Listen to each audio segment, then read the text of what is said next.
Nima uchun Yevropada olimlarga Nobel mukofoti berishadi, bizda esa ular qotgan non yeb ko'chada kitob sotishadi? Nima uchun blogerlarimiz manfaati yo'lida xohlagan odamidan foydalanishadi-yu, ish bitgach qo'pol bo'lsa ham ularni lohdek ko'rsatishga harakat qilishadi? Nima uchun farzandlarimizni ongini buzayotgan videolarga 100 minglab like bosishadi-yu, biz chiqargan foydali videolarga esa o'tkazib yuborishadi? Assalomu alaykum, siz Farxod Mahmudjonov kanalini tomosha qilmoqdasiz. Bugun o'sha bir oy davomida trend bo'lgan ko'chada kitob sotgan odam va uni loh deb ustidan kulgan blogerlar haqida gaplashamiz. Ko'pchilik ko'rib ulgurdi. Ilm-fan bo'yicha chempion bo'lgan Rayona haqida video chiqargandim.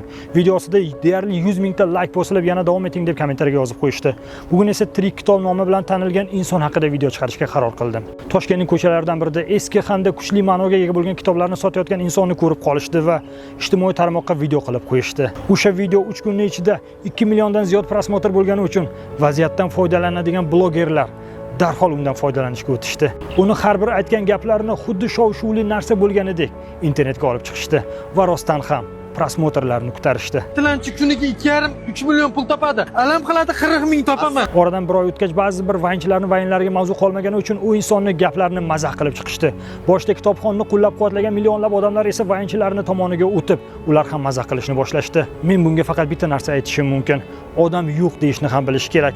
Aks holda xuddi shu inson kabi kelgan-ketganga ilm tarqatyapman deb intervyu berib bir oydan so'ng masxara bo'ladi.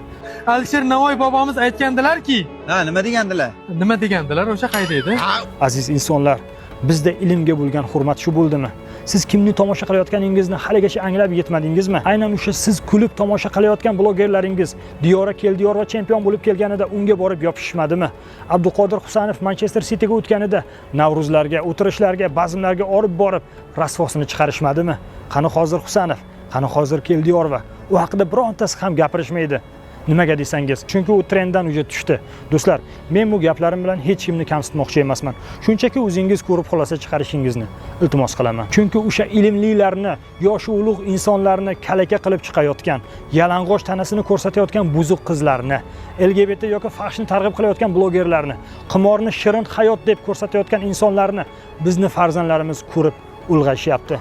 Ertaga vatanimizga tashqaridan dushman kirib kelsa, quliga qurol ko'tarib himoya qilish o'rniga o'ynab raqsga tushib beradigan farzandlar bo'lib voyaga yetmasin. Men aytdim, videoni ko'pchilik ko'rib xulosa chiqarishi uchun umid qilamanki 100 mingta like bosib, albatta fikringizni kommentariyaga yozib qo'yasiz.